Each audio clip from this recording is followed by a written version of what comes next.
Bonsoir à tous. Ce soir, un sujet qui fait débat, avec les pour, les contre, etc. Ce soir, on va essayer de s'extraire de tout a priori pour écouter la parole de Dieu et ce qu'elle a à nous dire. Ce sujet étant très compliqué, ce soir, on va être obligé d'aller très dans le détail et vous allez voir que certains détails sont très importants puisque c'est ce qui va totalement orienter la compréhension de certains textes que nous allons lire. Mais j'en dis pas plus, commençons. Oups.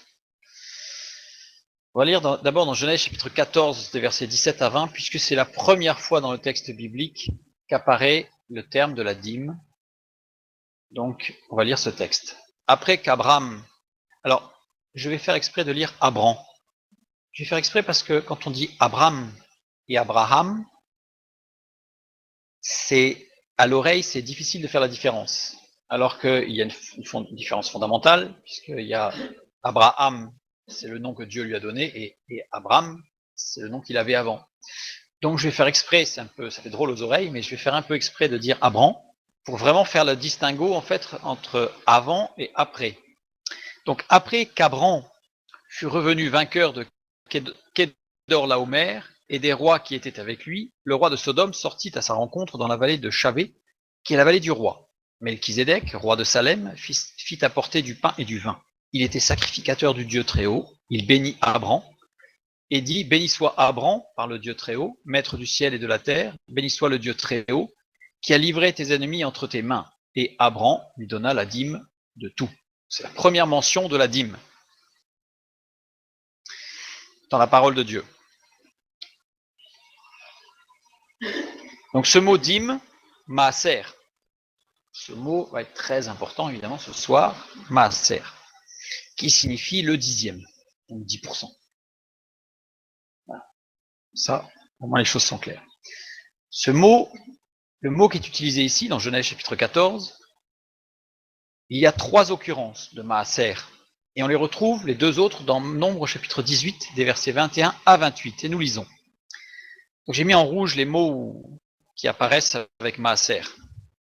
L'Éternel dit à Aaron, tu ne posséderas rien dans leur pays et il n'y aura point de part pour toi au milieu d'eux. C'est moi qui suis ta part et ta possession au milieu des enfants d'Israël. Je donne comme possession aux fils de Lévi toute dîme en Israël pour le service qu'ils font, le service de la tente d'assignation. Les enfants d'Israël n'approcheront plus de la tente d'assignation de peur qu'ils ne se chargent d'un péché et qu'ils ne meurent. Les Lévites feront le service de la tente d'assignation et ils resteront chargés de leurs iniquités. Ils n'auront point de possession au milieu des enfants d'Israël. Ce sera une loi perpétuelle parmi vos descendants. Je donne comme possession aux Lévites les dîmes que les enfants d'Israël présenteront à l'Éternel par élévation. C'est pourquoi je dis à leur égard, ils n'auront point de possession au milieu des enfants d'Israël. L'Éternel parla à Moïse et dit, tu parleras aux Lévites et tu leur diras, lorsque vous recevrez des enfants d'Israël la dîme que je vous donne de leur part comme votre possession, vous en prélèverez une offrande pour l'Éternel, une dîme de la dîme, et votre offrande vous sera comptée comme le blé qu'on prélève de l'aire ou comme le mou qu'on prélève de la cuve. C'est ainsi que vous prélèverez une offrande pour l'Éternel sur toutes les dîmes que vous recevrez des enfants d'Israël, et vous donnerez au sacrificateur Aaron l'offrande que vous aurez prélevée pour l'Éternel. Un long passage, mais là on y parle beaucoup de la dîme. Et donc, ce mot, comme je disais, 3 occurrences, maaser, que l'on a trouvé la première fois dans le texte biblique, dans Genèse chapitre 14, pour Abram, eh bien on le retrouve 2 fois ici, je l'ai mis en bleu, c'est 2 fois ce mot-là. Il y en a un autre en rouge, on verra tout à l'heure pourquoi. Et voilà comment il s'écrit dans le texte, avec les voyelles et ce qu'on appelle les diacritiques, c'est-à-dire tout ce qui sert à la vocalise et à la lecture du texte. Alors, on ne va pas rentrer dans le détail, mais ça va être très important, tous ces petits détails. Des détails qui ne sont en réalité pas des détails qui sont d'une importance extrême. Donc ce mot, maaser, s'écrit de cette manière-là, en 4 lettres avec des voyelles et des diacritiques. Quand on voit ici qu'il est écrit « Je donne comme possession aux Lévites les dîmes », on a massar, écrit de cette manière-là. Et massar, on l'a 11 fois dans la parole de Dieu, et c'est un mot au singulier. Donc déjà, ça veut dire que dans notre texte, je donne comme possession aux Lévites la dîme. et non pas les dîmes. C'est un singulier. Voilà. Ensuite, ce mot, le troisième mot dîme qui apparaît ici et qui était en rouge, il est amaser. Amaser, donc on retrouve les 4 dernières lettres ici de maaser, hein, c'est-à-dire on retrouve la même racine, hein, la même base, mais il y a des petites différences. Donc là on est dans amaser, 6 occurrences, et qui est un pluriel, et qui est le pluriel de maaser. Voilà, le premier. Ici, alors celui qui a été traduit au pluriel est un singulier, et celui qui a été traduit au singulier est un pluriel. Donc, vous inquiétez pas, on va détailler tout ça, mais je préférais le souligner pour bien montrer que y a des choses importantes. Et surtout, alors on en a un autre ici qui apparaît, une dîme de la dîme. Alors la dîme de la dîme, le premier dîme c'est maaser, et le deuxième dîme c'est amaser. C'est une dîme des dîmes. Voilà. Voilà, donc ce qu'on retrouve ici. Alors, ce que je voulais souligner par ça, par ces petits détails, si on peut dire, parce qu'on va voir ce sont des détails, c'est qu'il existe plusieurs dîmes.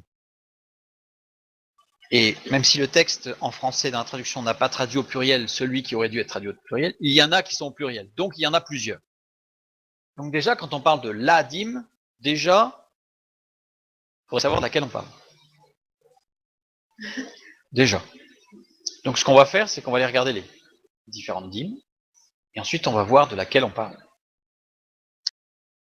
Alors, là j'ai mis un petit encart, parce que ça va être important, les signes de cantillation, ce qu'on appelle les diacritiques aussi.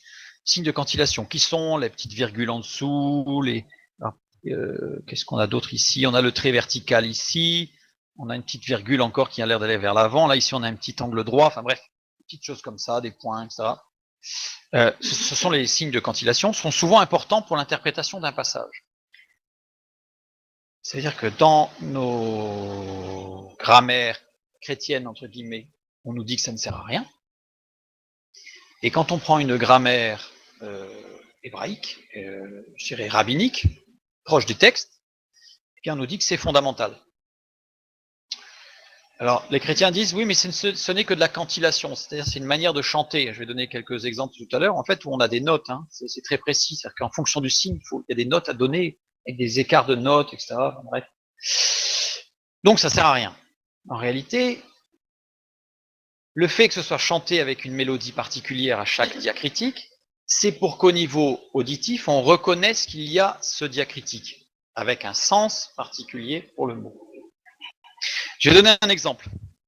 Un exemple dans Ésaïe 40, verset 3, un texte très connu, hein, que si on lit à l'endroit, ça fait Kov, Kovre, Bamidbar, ce qui veut dire, ce qui a été traduit dans nos Bibles par une voix crie dans le désert, préparer le chemin du ciel. Donc là, ce que j'ai mis en hébreu, c'est le début de la phrase, une voix crie dans le désert. Non, je ne vais pas chanter.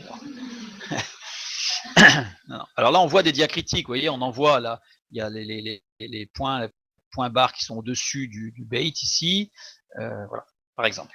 Et justement, ici, on a un diacritique particulier, on a 2 points l'un sur l'autre, qui s'appelle un zakef katone.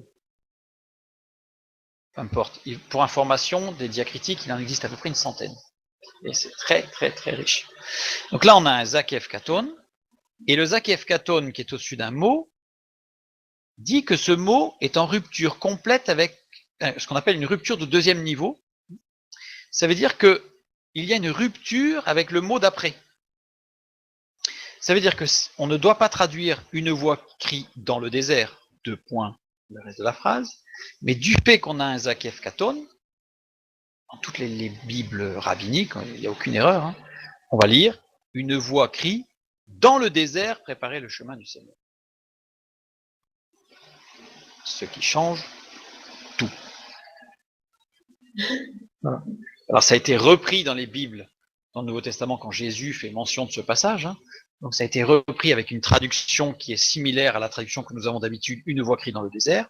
Mais en réalité, il faut lire une voix crie, 2 points, dans le désert, préparer le chemin du Seigneur. Je vous laisse imaginer, penser à tout ce que cela peut représenter pour nous dans notre vie chrétienne. Donc là, je vous ai donné juste un exemple de l'importance de ces petits diacritiques Quand Jésus dit « pas un seul trait de lettre ne disparaîtra de la parole jusqu'au dernier jour », il y a une raison. Il y a une raison. Maintenant, on va continuer. Je reviens sur notre passage avec Abraham ou Abram pour faire la différence. On sait que Melchizedek, donc là, il y a Melchizedek, roi de Salem. On sait que c'est un type de Jésus-Christ. Alors, je ne vais pas étudier Melchizedek, parce que là, il y en aurait pour la soirée. On aurait pour toute la soirée à étudier Melchizedek et ce qui s'est passé, pourquoi, comment. Mais on sait que c'est un type de Christ et on le retrouve dans Hébreux chapitre 7, où il nous dit « En effet, ce Melchizedek, roi de Salem, sacrificateur du Dieu très haut, qui alla au devant d'Abraham lorsqu'il revenait de la défaite des rois qui le bénit et à qui Abraham donna la dîme de tout, qui est d'abord roi de justice, d'après la signification de son nom, ensuite roi de Salem, c'est-à-dire roi de paix. »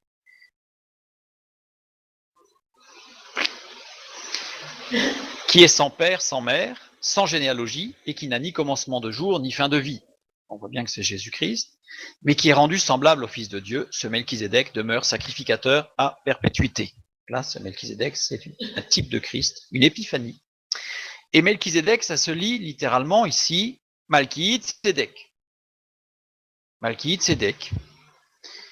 Et Malki-Tzedek, ça signifie roi de justice, d'après la signification de son nom, ensuite roi de Salem. Donc on a bien roi de justice, roi de Salem, roi de paix. Deux occurrences, employées que 2 fois cette expression, Malki-Tzedek. La deuxième fois, c'est dans le psaume 110 au verset 4. C'est très intéressant, évidemment, puisque le psaume 110, c'est la réponse de Dieu au cri que nous avons au psaume 109. Alors, au psaume 109, on a le cri d'un homme qui souffre,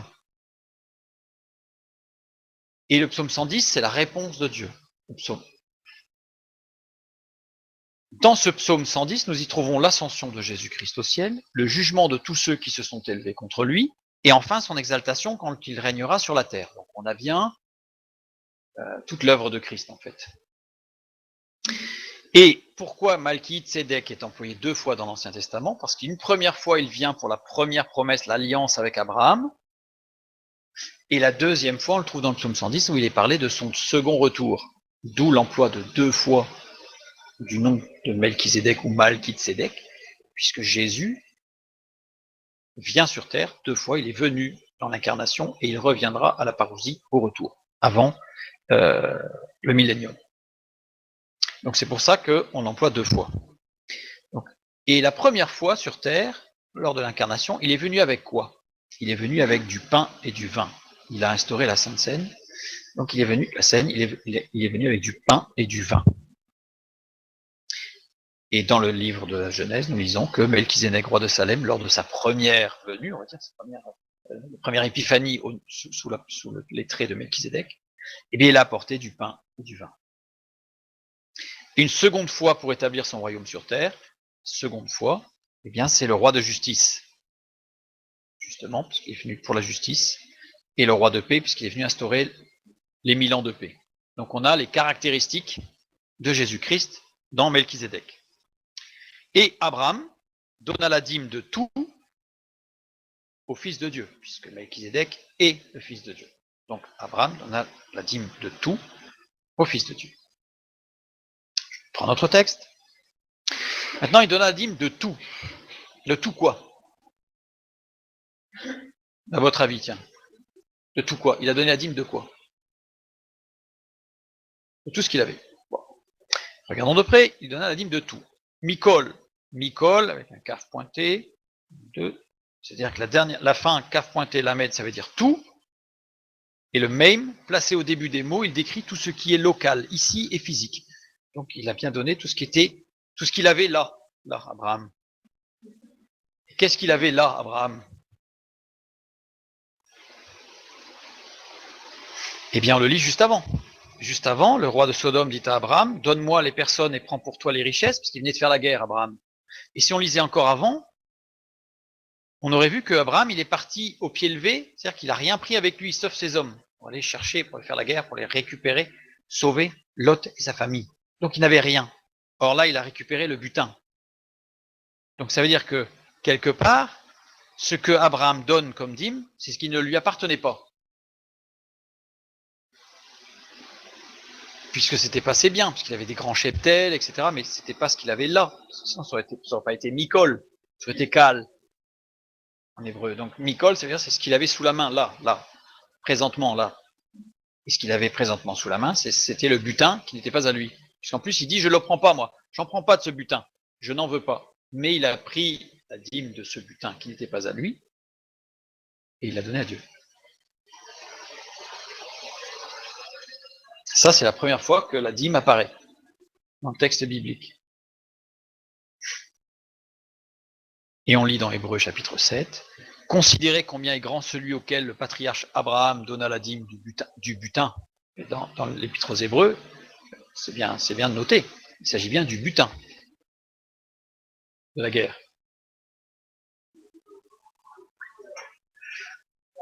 Non, mais oui, il était Abraham quand il a donné cette dîme de tout, mais par la foi, en fait, il a saisi, puisqu'il a donné au Fils de Dieu, la dîme de son butin. Quand dans l'épître aux Hébreux, quand il dit qu'Abraham donna la dîme du butin, donna c'est conjugué à l'aoriste, qui insiste sur une action ponctuelle unique. C'est-à-dire que le texte montre, par l'emploi de la conjugaison, qu'Abraham ne l'a donné qu'une seule fois, sa dîme. À ce moment-là, Abraham ne donna la dîme qu'une seule fois durant toute sa vie. Alors ça ne lui appartenait pas. En fait, c'était pas de son cheptel, c'est-à-dire qu'il a fait la guerre, c'était à lui. La preuve, c'est que le roi de Sodome lui dit garde tout. Garde tout. Et Abraham dit non, je garde rien. Je prends juste la part qui est à Dieu, je donne à Dieu, et le reste, je m'en occupe pas. Mais je veux dire par là, quand je dis que c'était pas à lui, ça veut dire que c'était pas son cheptel, c'était pas ce qu'il avait lui dans son clan, dans son camp, au niveau de toute sa famille, de ses serviteurs, où il avait un grand cheptel, etc. Il a jamais donné la dîme de tout ça. Ben, le mot dîme, c'est 10%. C'est le mot qui est employé, c'est maaser, qui veut dire 10%, un dixième. Oui.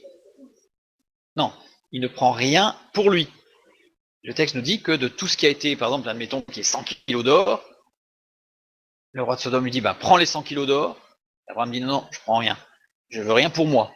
Je prends 10%, donc 10 kilos d'or, et je donne ça à Dieu, c'est tout. Mais pour lui, il n'a rien pris.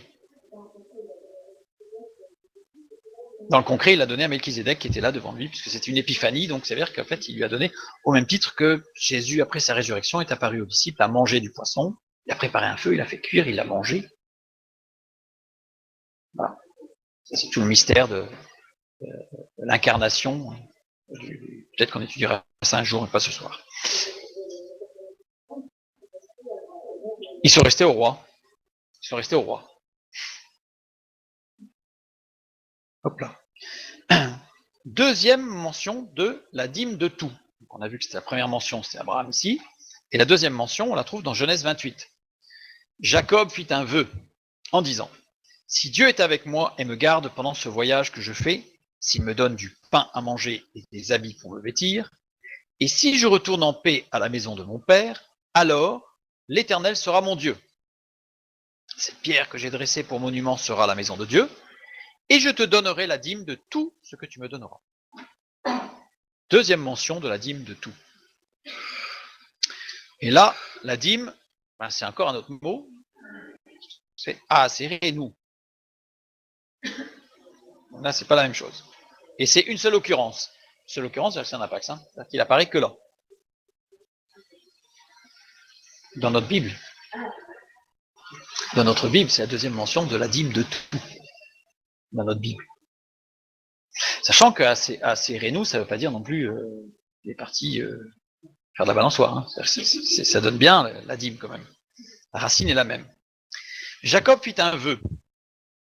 Il n'est jamais écrit que Jacob a accompli son vœu. En fait, il a dit, dans ce texte, il dit, si tu me bénis, je te donnerai. Il fait du chantage.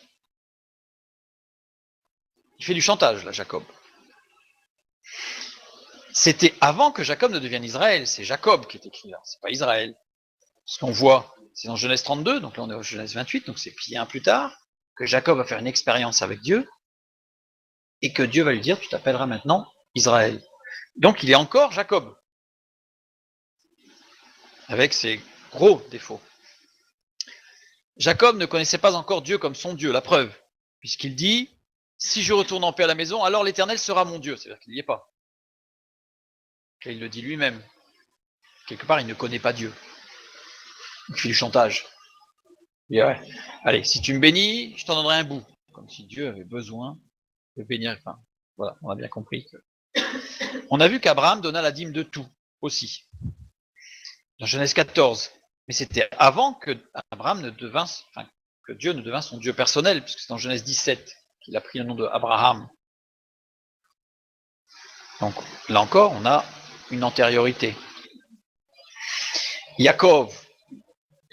On dit Jacob. Yaakov. Traduction de son nom, c'est le supplanteur. Il était le supplanteur. C'est pas très gratifiant de se faire appeler le supplanteur. Et son nom est formé des deux premières lettres qui veut dire toute chose creuse propre à recevoir une autre. C'est-à-dire qu'en fait, il était avide d'avoir. Jacob, il était avide d'avoir. Et les deux lettres suivantes signifient littéralement un anathème, une malédiction. Donc, il n'a pas un nom, Jacob, qui soit vraiment porteur de dynamisme spirituel. Et c'est avec ce nom-là, c'est-à-dire quand il n'a pas encore changé de nom, quand il n'a pas changé de vie, quand il n'a pas eu la nouvelle naissance, quand il n'est pas devenu une nouvelle créature, qu'il fait ce chantage à Dieu. Donc la dîme de tout n'était pas une tradition, parce qu'à l'époque, la dîme de tout, c'était pas courant, puisque sinon Jacob n'aurait pas fait du chantage. C'était logique de donner la dîme de tout, il aurait donné la dîme de tout, point barre. Ce qui n'est pas le cas. Ce n'était pas une habitude, puisqu'on voit que pour Abraham, ça a été quelque chose de nouveau, pour Jacob, c'est quelque chose de nouveau, donc c'est pas une habitude, ni dans la famille, ni dans la région. Et ce n'est pas une doctrine. Parce que Dieu n'a pas dit à un moment donné à un patriarche, vous donnerez la dîme de tout. Donc c'était pas une doctrine non plus. Donc là, on a deux épisodes, deux événements, dont un, Abraham a bien donné la dîme, mais de quelque chose qui n'était pas de sa propriété même, c'est-à-dire qu'il venait de le gagner à la guerre, mais il n'était pas venu pour gagner du butin, il était venu pour sauver son neveu. Donc c'est tout ce qui l'intéressait, il n'a pas pris de butin. Et on a Jacob qui fait une promesse et que la Bible ne nous dit jamais qu'il l'a tenue. À aucun moment. Et le texte et les conjugaisons laissent sous-entendre qu'il ne l'a pas tenue. On ne va pas l'affirmer parce que ça n'a pas été affirmé, mais ça laisse fortement sous-entendre qu'il ne l'a pas tenue, sa promesse. Quelques siècles plus tard, Moïse reçut les révélations de Dieu. C'est bien plus tard que Moïse, sur le mont Sinaï, reçoit des ordonnances de Dieu, des directives. Et là, on a Deutéronome, Lévitique, deux nombres qui sont très riches en ordonnances de Dieu. Et en particulier, Dieu va parler de la dîme. Bien plus tard. Bien plus tard. Et on va arriver au Deutéronome, chapitre 14. Tu lèveras la dîme de tout ce que produira ta semence, de ce que rapportera ton champ chaque année, et tu mangeras devant l'Éternel ton Dieu dans le lieu qu'il choisira pour y faire résider son nom, la dîme de ton blé, de ton mou et de ton huile, et les premiers-nés de ton gros et de ton menu bétail, afin que tu apprennes à craindre toujours l'Éternel ton Dieu. Peut-être lorsque l'Éternel ton Dieu t'aura béni, le chemin sera-t-il trop long pour que tu puisses transporter la dîme. Là, la formulation est un peu particulière, je souligne bien que dans le texte littéral, il n'y a pas d'ambiguïté, c'est bien ton Dieu te bénira, et peut-être que le chemin sera trop long. Le peut-être, il est vraiment attitré au chemin, hein, pas au peut-être que Dieu te bénira. C'est Dieu te bénira, ça c'est sûr, et peut-être que voilà, le chemin sera trop long pour que tu puisses transporter ta dîme à cause de ton éloignement du lieu qu'aura choisi l'Éternel, ton Dieu, pour y faire résider son nom. Alors tu échangeras ta dîme contre de l'argent, tu serreras cet argent dans ta main et tu iras au lieu que l'Éternel, ton Dieu, aura choisi. Là, on voit qu'on échange le cheptel, le blé, etc., plus volumineux à transporter plutôt que de l'argent. Voilà. Là, tu achèteras avec l'argent tout ce que tu désireras, des bœufs, des brebis, du vin, des liqueurs fortes, tout ce qui te fera plaisir, tu mangeras devant l'Éternel ton Dieu, et tu te réjouiras, toi et ta famille. Tu ne délaisseras point le Lévite qui sera dans tes portes, car il n'a ni part ni héritage avec toi. Au bout de 3 ans, tu sortiras toute la dîme de tes produits pendant la 3e année, et tu la déposeras dans tes portes. Alors viendront le Lévite, qui n'a ni part ni héritage avec toi, l'étranger, l'orphelin et la veuve, qui seront dans tes portes, et ils mangeront et se rassasieront, afin que l'Éternel ton Dieu te bénisse dans tous les travaux que tu entreprendras de tes mains. Là, on a Dieu instaure la dîme. C'est-à-dire qu'avant, c'était soit un souhait, soit d'Abraham, soit du chantage de Jacob. Mais là, en tout cas, Dieu instaure une règle, la dîme. Et on retrouve nos fameux mots dîme. Tu lèveras la dîme. T'aser. Une seule occurrence. Là, apax. Ensuite, il parle de la dîme, du blé, du mou, de l'huile, etc. Massar. 11 occurrences. On l'a vu tout à l'heure. Déjà vu tout à l'heure, on a rencontré. Pour que tu puisses transporter, il n'y a pas le mot dîme. En fait, si on devait traduire, on aurait dû pour que tu puisses la transporter. Bon, en français, on a répété le mot dîme pour que ce soit bien clair, parce que sinon c'était un petit peu fouillis. Donc, il n'y a pas de mot, en fait, voilà. Là non plus. Et alors, tu l'échangeras contre de l'argent. On l'a mis en français pour que ce soit plus clair dans la lecture. Et tu sortiras toute la dîme de tes produits, massar, à nouveau. La première dîme instituée par Dieu est ici. Deutéronome, chapitre 14. On reprend le texte.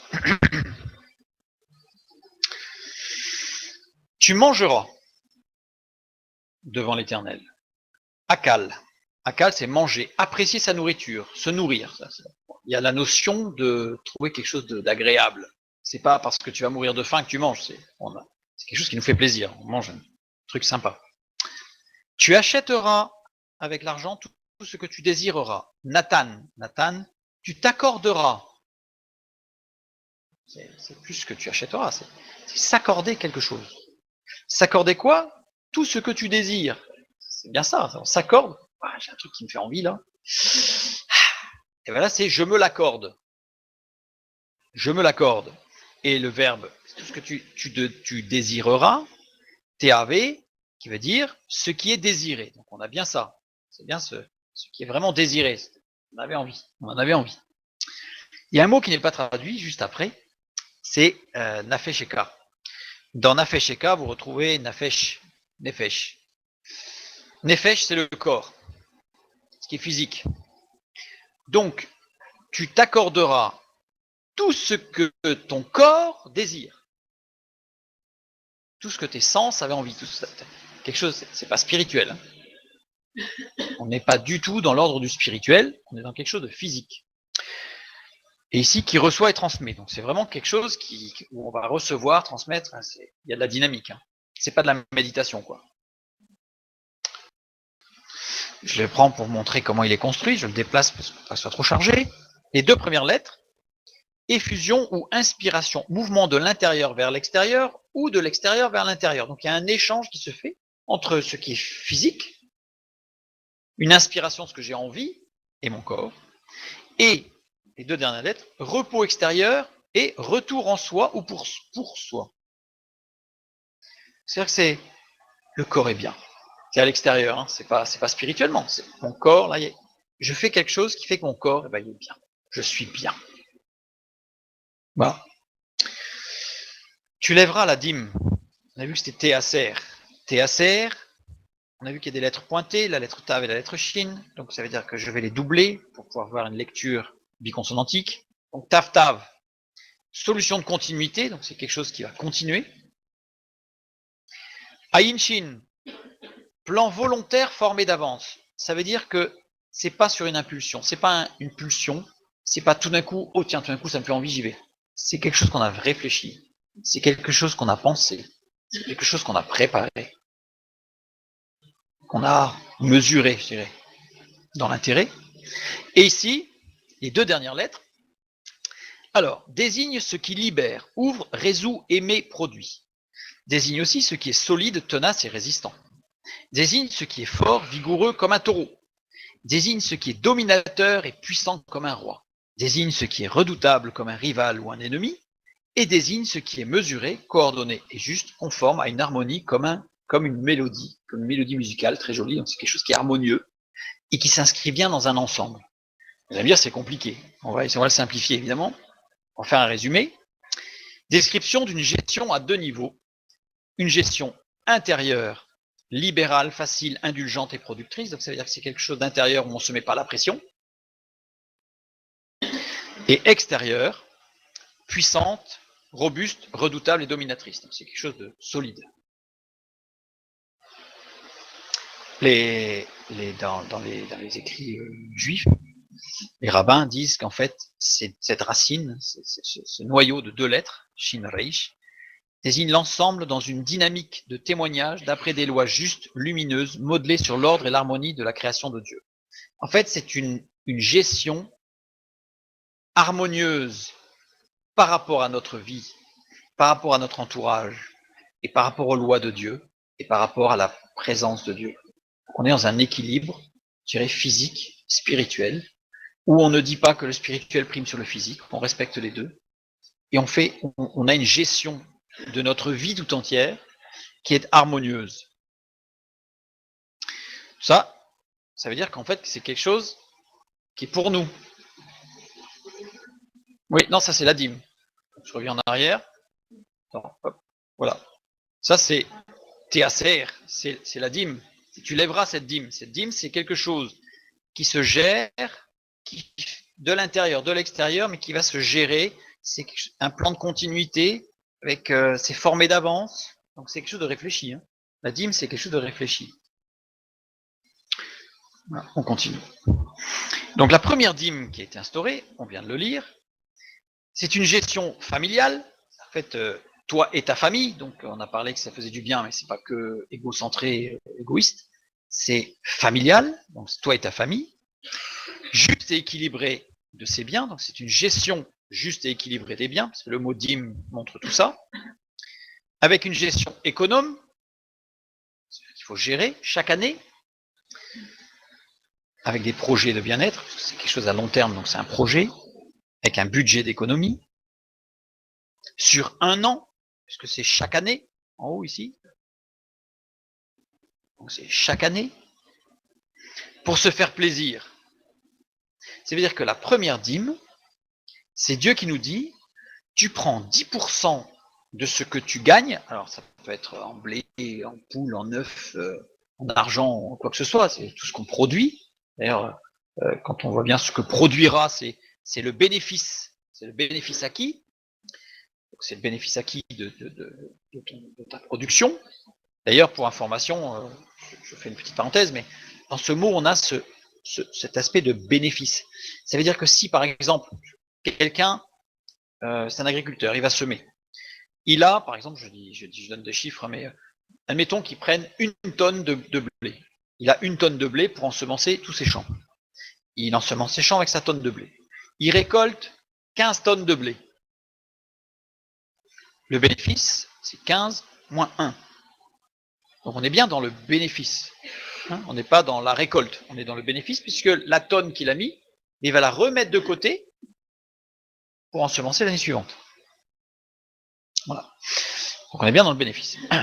Et tout ça, cette dîme doit être prélevée avec sagesse, avec équilibre, selon les règles de Dieu, pour se faire plaisir. C'est 10% aussi. Donc ça veut dire que c'est comme si Dieu disait là, bon, eh bien, 1 fois par an, tu vas te faire plaisir, et tu vas préparer ce que tu vas faire, en prenant 10%, tout au long de l'année, 10% de tous tes gains, tu mets de côté, pour te faire plaisir. Ça, c'est la première dîme. J'ai parlé de la première dîme.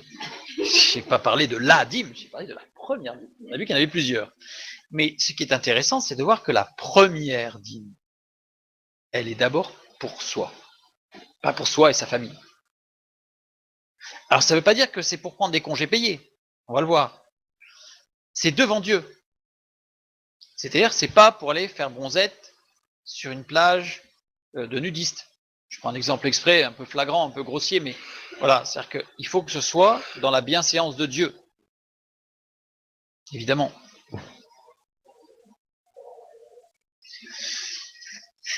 Parce que c'est bien ici, je l'ai mis en jaune, hein, devant l'Éternel ton Dieu, c'est répété, dans la reconnaissance de ses dons. Donc c'est conscient que c'est Dieu qui donne. Que c'est Dieu qui donne. À cause de ton éloignement du lieu qu'aura choisi l'Éternel. Ah, là c'est quand même, on va me dire, oui, mais là c'est quand même à Jérusalem, c'est le temple quand même. Donc c'est pas n'importe comment, n'importe où. Yibshar, yibrar, qui est conjugué à l'imparfait, exprime une action, un processus ou une condition non accomplie, inachevée, prolongée ou répétée. Est-ce que Dieu, pour le temple, là où les Juifs devaient aller l'adorer une fois par an à une certaine fête, est-ce que Dieu aurait changé d'avis tous les ans? Non. Or, l'emploi de cette conjugaison à l'imparfait montre que c'est quelque chose qui est répété, c'est un processus qui est long, etc.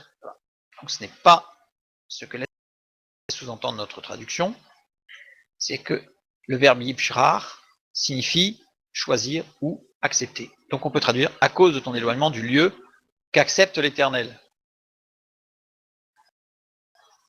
ou qu'a choisi l'Éternel. Et ici on retrouve Ibrar. Ton Dieu aura choisi. Voilà.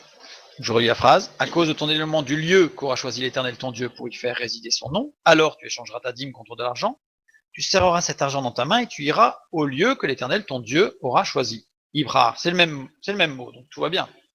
Sauf que, je l'ai mis avec les voyelles et les diacritiques.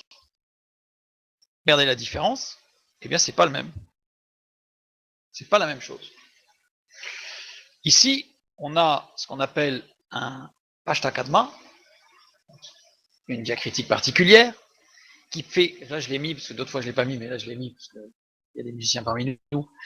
Ça veut dire que quand quelqu'un lit ce mot dans la parole, il doit le lire et il doit faire une variation, puisque sur la dernière syllabe, il doit faire mi, mi, fa, mi, ré. Et c'est précis, c'est précis. Le mot, quand il y a ce diacritique, une page Tavakadma, le mot est lié au mot suivant. Ça veut dire que ce mot-là est lié au mot qui suit. Ils sont deux mots, mais ils ne forment qu'une seule idée. Ils ne forment qu'une seule idée. Et le mot qui suit, c'est Yod et Vav et l'Éternel. C'est normal, c'est le lieu qu'aura choisi l'Éternel. Ça paraît logique. Et ici, pour le deuxième, on a un Tevir. Tevir, alors j'ai pas mis les notes de musique, mais le Tevir de mémoire, c'est Ré, Mi, non, attendez, Mi, Ré, Ré, Ré, Mi, Fa. Voilà. Ça c'est le Tevir. C'est le Tevir. Le mot est lié au mot précédent. C'est encore Yahvé. On se dit, c'est bon, c'est logique, c'est logique. On n'a pas eu de choses extraordinaires, on n'a pas eu de surprise. Oups. Donc c'est bien ce qu'accepte l'Éternel. Donc il est évident, je reprends l'exemple de tout à l'heure, il est évident que l'exemple que j'ai pris tout à l'heure est totalement inacceptable pour aller utiliser cette dîme. Cette dîme, c'est pour se faire plaisir devant Dieu. En fait, il faut que, et ça réjouira le cœur de Dieu. Ça peut être physique, bien sûr. Ça peut être du repos, ça peut être aller participer à une semaine d'évangélisation ou au contraire à une semaine d'études bibliques ou à une semaine de prière avec un groupe. Enfin, on se détache du travail, physiquement on se fait du bien et spirituellement aussi. Donc il est évident que c'est une gestion qui doit être bien mûrie, bien réfléchie, d'où le terme de la dîme de départ, qui doit être quelque chose de géré, équilibré. Même gestion économique, donc là on continue. Pour la deuxième dîme, donc on a vu la première dîme, c'était pour nous, et la deuxième dîme, tu ne délaisseras point le lévite qui sera dans tes portes. C'est juste la suite. Car il n'a ni part ni héritage avec toi. Et là, pour le lévite, c'est au bout de 3 ans. Tu sortiras la dîme de tous tes produits pendant la 3e année. Sous-entendu, on a pendant 2 ans, c'est pour nous la dîme, et la 3e année, elle n'est pas pour nous. Donc on a 10% la première année pour se faire du bien, 10% la 2e année pour se faire du bien, et 10% la 3e année, pas pour nous. Pour lévite. Oui, et à chaque fois c'est 10% de l'année.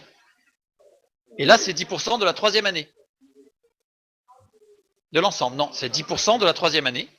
Parce que regarde, tu sortiras toute la dîme de tes produits pendant la 3e année. Et pendant la 3e année, bien sûr, les produits. produits de la troisième année.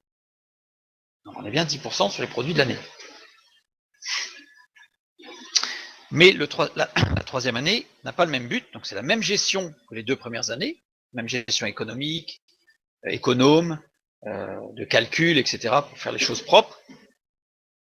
Mais la troisième année, ça n'a pas le même but. Tu sortiras toute la dîme. Sortir, yatsar. Yatsar, radical ifil, qui lui donne le sens de apporter, emmener. Donc tu apporteras ou tu emmèneras toute la dîme de tes produits pendant la troisième année. Tu la déposeras dans tes portes. Déposer inarta. Inarta, c'est un apax, qui veut dire mettre en repos ce qui a été en travail. C'est-à-dire quelque part, il y a eu la fructification, le blé a poussé, etc. On a récolté le blé, on en prend cette partie-là et on ne l'utilise pas. On ne se dit pas, je donnerai cette dîme-là, je la donnerai à la fin de l'année, donc je vais faire fructifier le truc au fur et à mesure de l'année, comme ça je vais gratter un peu. Pas du tout. On est sur, dès que c'est pour la dîme, au repos. Dans tes portes. Et tu la déposeras dans tes portes. Bishareka. Beit pointé, la porte. Ensuite, Shin Ain Reish, la ville. Et les 2 dernières lettres, un lieu de rétrécissement. C'est la porte de la ville. C'est le lieu où de la ville, tout, ça se rétrécit pour sortir ou pour rentrer. Donc ça veut dire que littéralement, il aurait fallu traduire, tu les déposeras dans les portes de ta ville. Parce que là, on a l'impression qu'on dépose au pied de la maison, et en se disant, je fais pas de bruit, et si personne vient le chercher, c'est pas de ma faute. Là, c'est déposé aux portes de la ville, de ta ville. Pas de la ville d'ailleurs, de ta ville. La deuxième dîme est pour le lévite. On dit, alors viendront le lévite. Le lévite, c'est qui? Le lévite, c'est celui qui est chargé du service dans le temple, mais qui ne fait pas les sacrifices.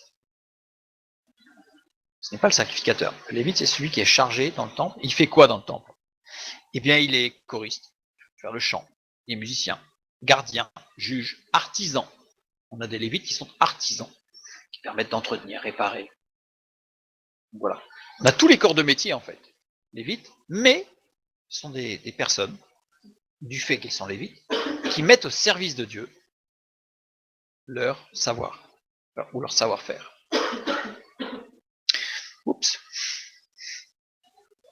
Le lévite, donc en fait, la troisième année, c'est pour le lévite, c'est-à-dire que c'est pour l'entretien de la maison de Dieu. L'entretien ou le fonctionnement.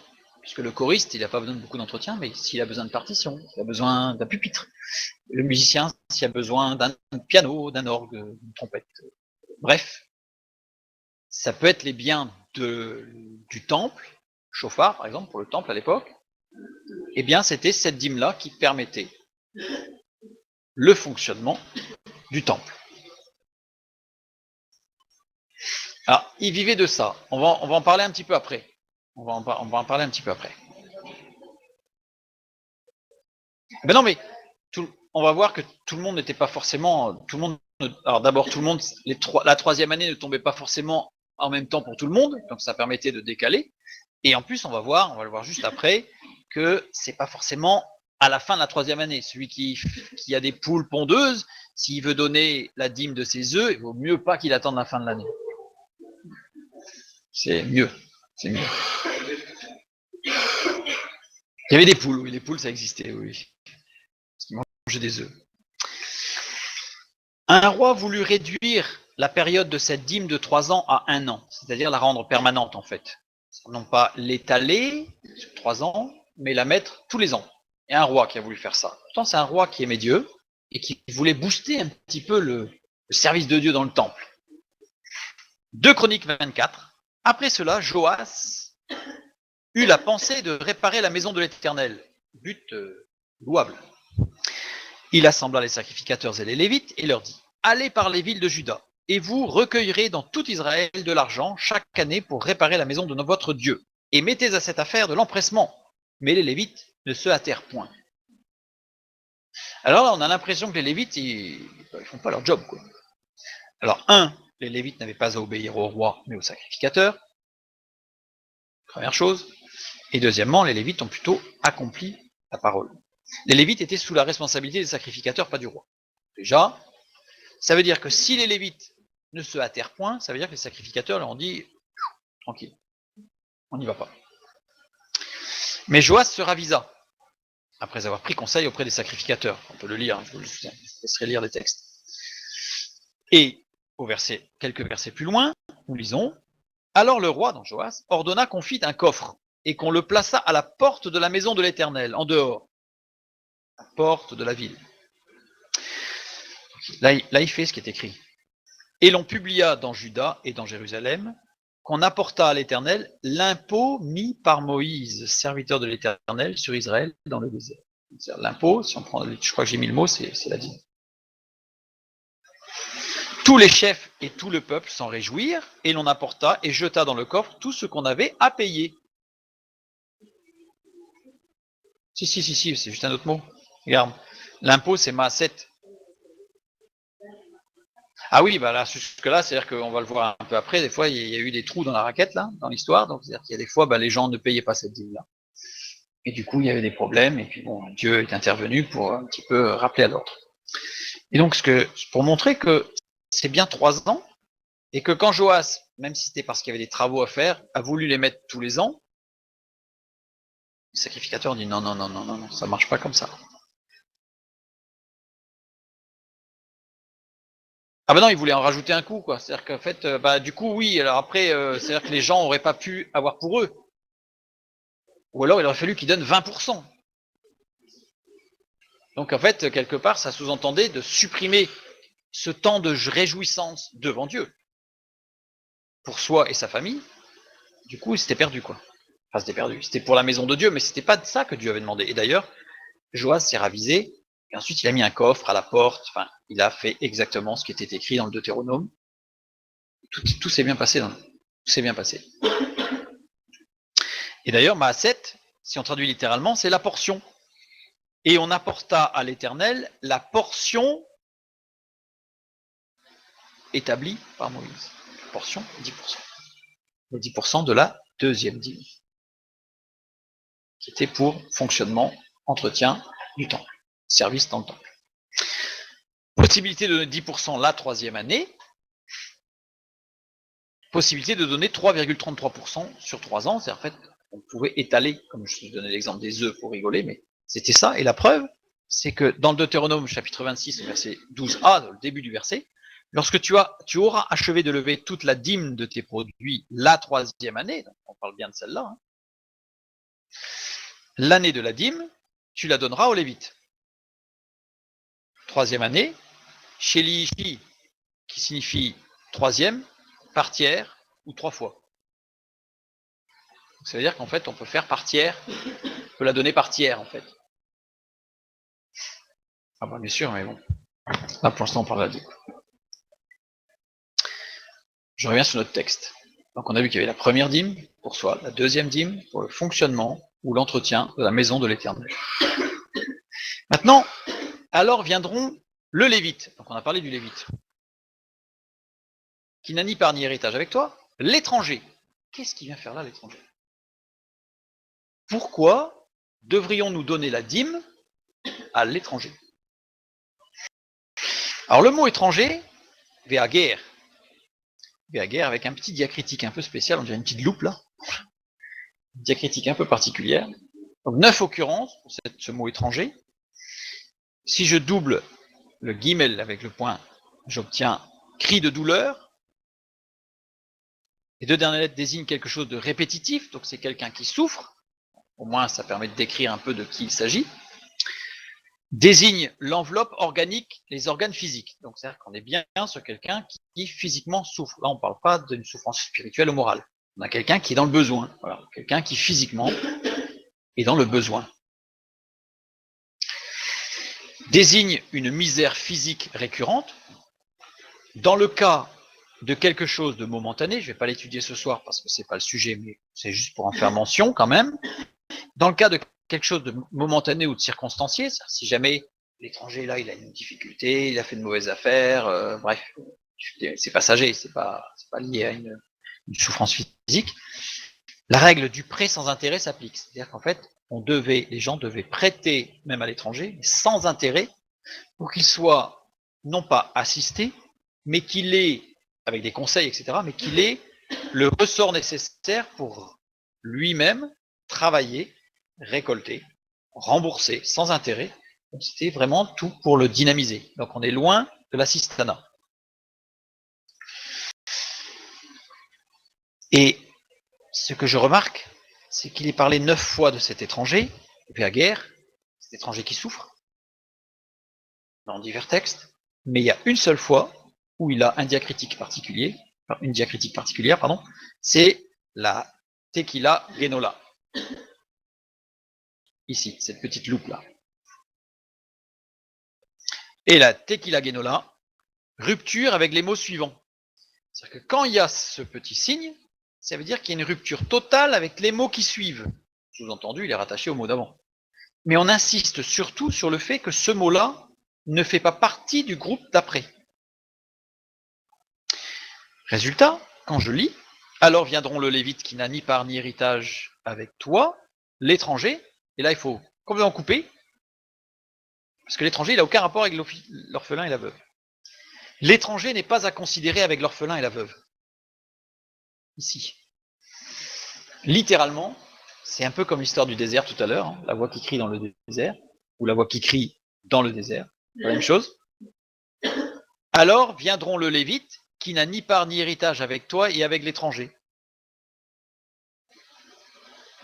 Le texte biblique ne dit pas que l'étranger il fait partie de ceux qui reçoivent la dîme, l'étranger, l'orphelin et la veuve.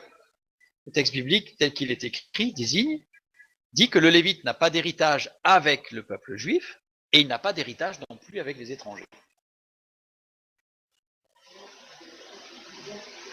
Oui, mais c'est pas tous les étrangers, mais parce que je voulais montrer par la souffrance que ce mot-là, quand il est utilisé dans d'autres contextes, parce qu'il est utilisé 9 fois au total, désigne bien pas n'importe qui.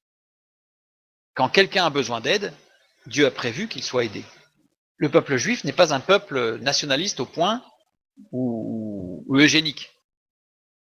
Absolument pas. D'ailleurs, il le pratique encore aujourd'hui.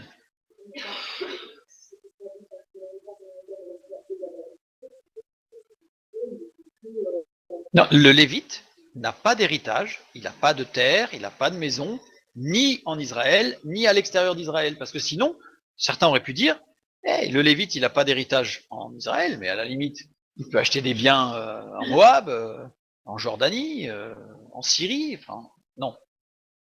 Le texte biblique dit bien que le lévite, il est avec Dieu et il n'a pas délocalisé et il n'a pas non plus réduit ses impôts à ailleurs. C'est-à-dire qu'en fait, il n'a pas d'héritage ni chez les juifs ni chez les étrangers. Non, il ne fait pas partie. L'étranger n'a pas la dîme. Dans ce texte-là, l'étranger n'a pas à recevoir la dîme.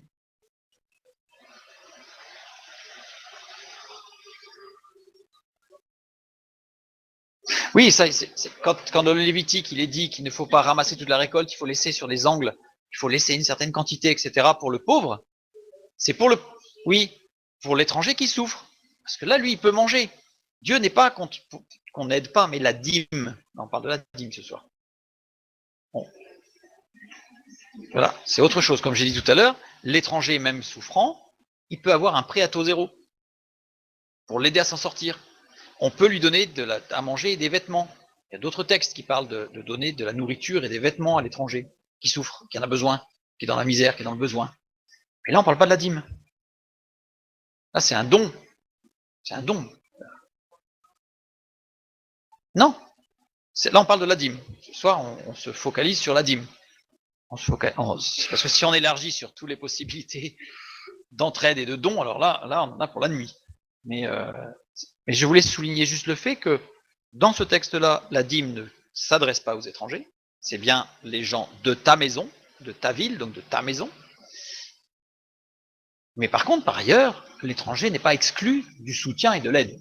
Mais c'est pas la dîme.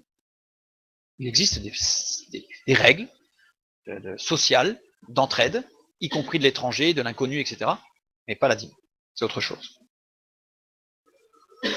Voilà, donc ce que je vais vous faire le lien, c'est que l'étranger, lui, peut avoir un prêt à taux zéro, comme l'indigent. C'est-à-dire que le pauvre, le système que Dieu a établi, ce n'est pas un assistanat. C'est-à-dire que s'il est pauvre, et qui peut travailler, mais que il n'a pas eu de chance, ou il n'a pas eu l'occasion, ou il a tout perdu, enfin j'en sais rien, il s'est fait voler, bref, à ce moment-là, les autres lui font un prêt à taux zéro, lui donnent tous les conseils nécessaires pour qu'il puisse démarrer. Et une fois qu'il aura démarré, il remboursera ce prêt à taux zéro. C'est presque du business angels avant l'heure. Mais l'objectif, contrairement au business angels, c'est pas d'avoir des intérêts. C'est vraiment pour que la personne s'en sorte et puisse vivre de son travail. Voilà. On continue. Maintenant, on va passer sur la. Maintenant, on a compris que la dîme, elle s'adresse aux lévites et à l'orphelin et la veuve. La troisième dîme revient à l'orphelin et la veuve. Donc la deuxième dîme, c'est le lévite qui, pour l'entretien, le fonctionnement de la maison de Dieu. Et on a la troisième dîme qui revient à l'orphelin et à la veuve. Mais ceux qui seront dans tes portes. Donc la dîme est faite pour ceux qui sont dans tes portes, dans les portes de ta ville. C'est la même expression que de tout à l'heure. Donc on est bien dans quelque chose où on est autour de nous là. Ce sont, si on devait transposer dans l'église, ce sont les frères et sœurs. Ceux qui sont là, avec nous.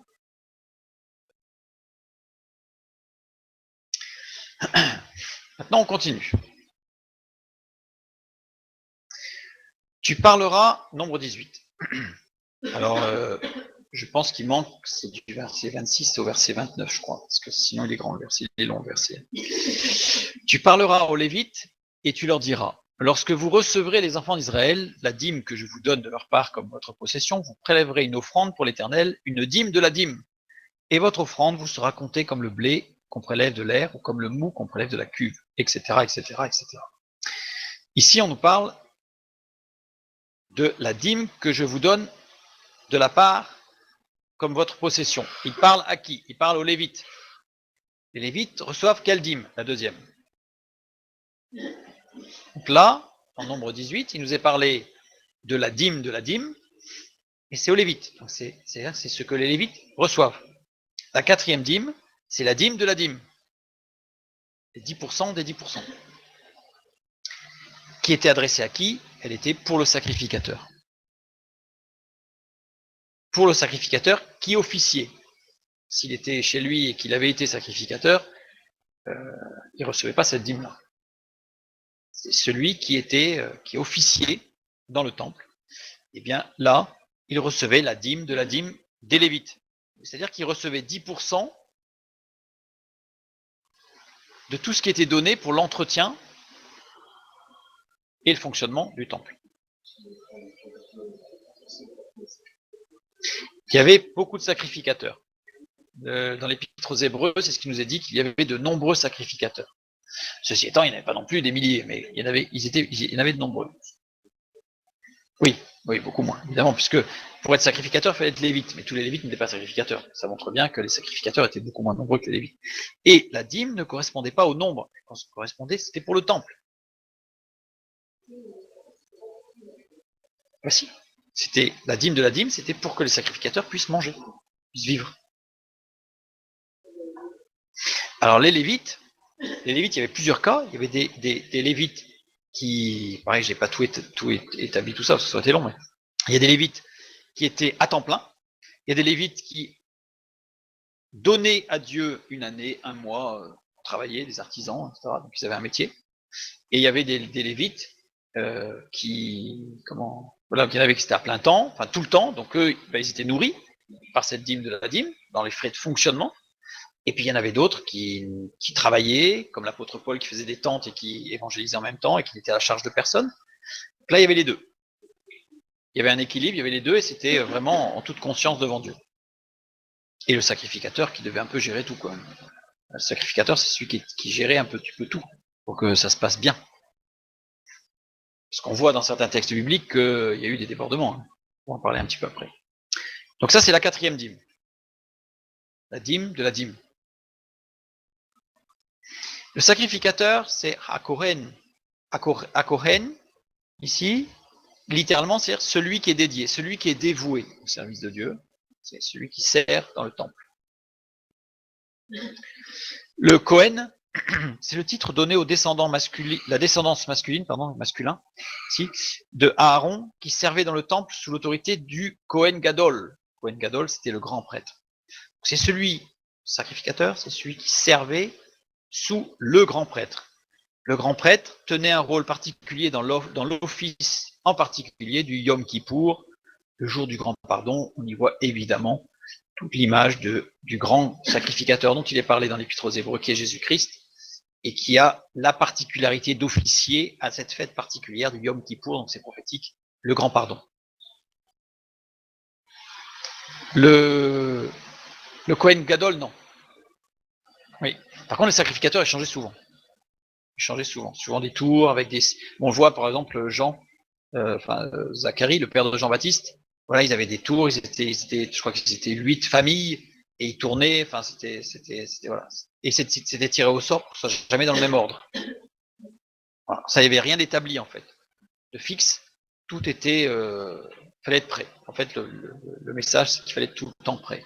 Tous les sacrificateurs devaient être prêts, tout le temps prêts.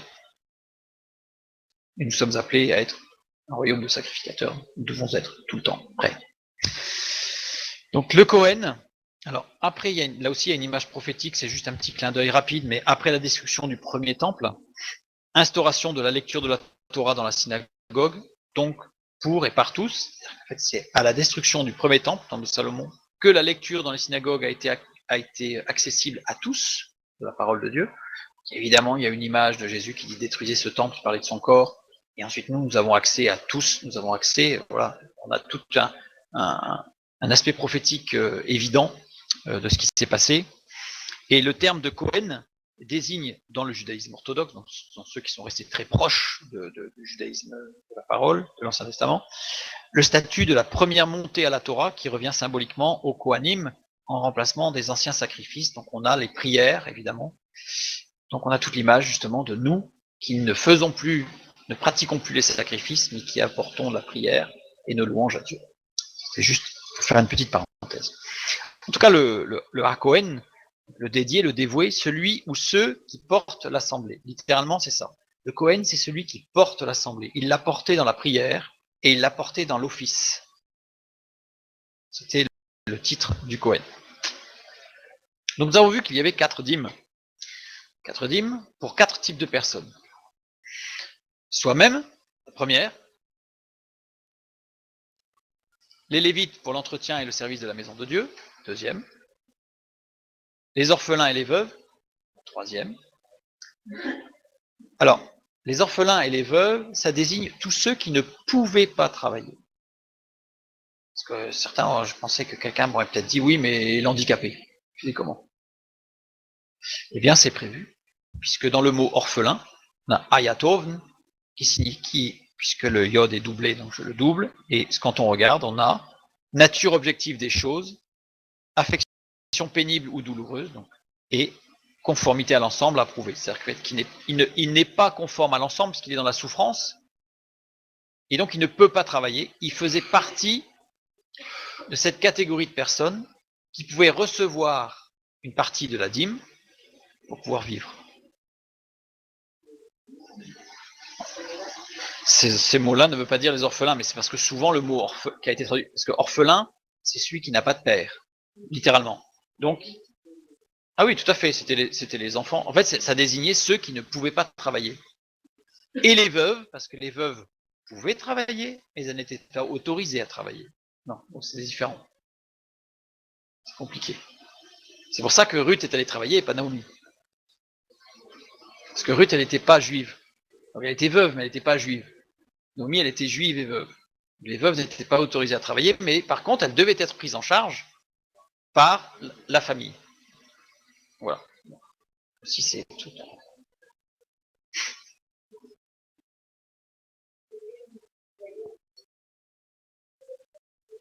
Exactement.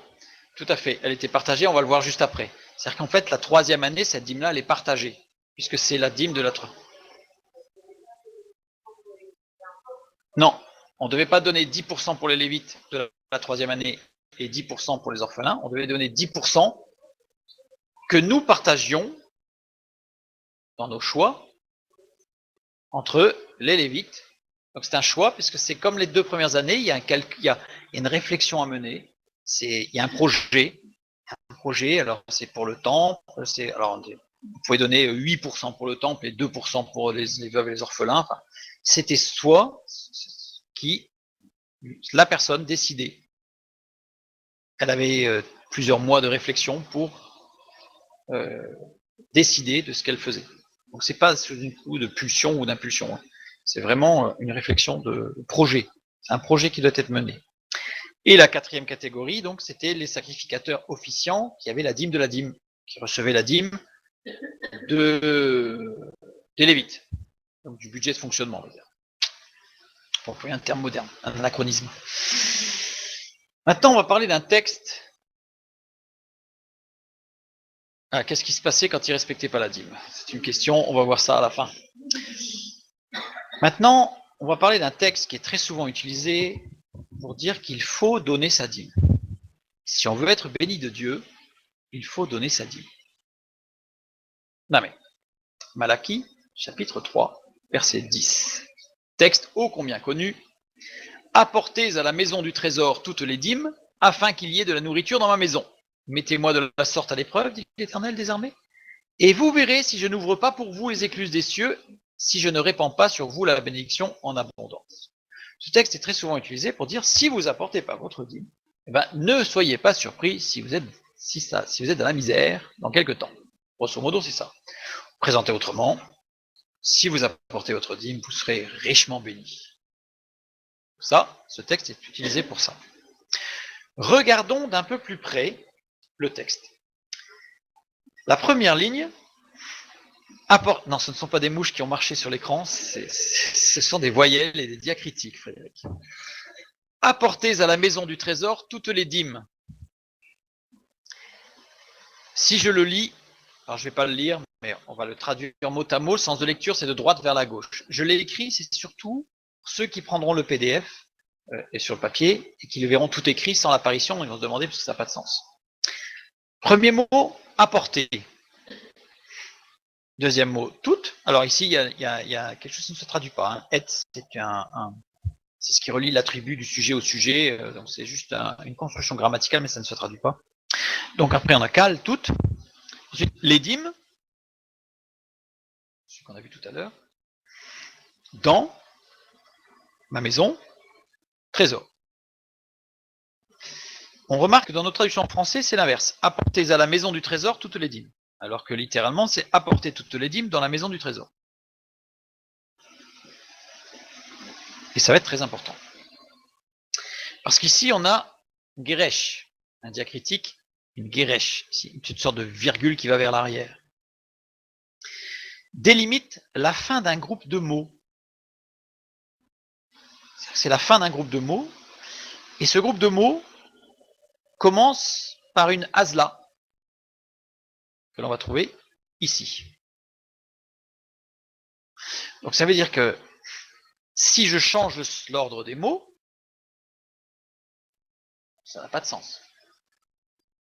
Là, le fait de remettre les mots dans l'ordre tel que c'est à l'origine, je retrouve ma Geresh, enfin mon hasla d'abord et ma Geresh par la suite. Alors des fois, c'est pas un hasla, c'est une autre diacritique, mais ça veut dire autre chose. Donc bon, on ne rentre pas dans le détail.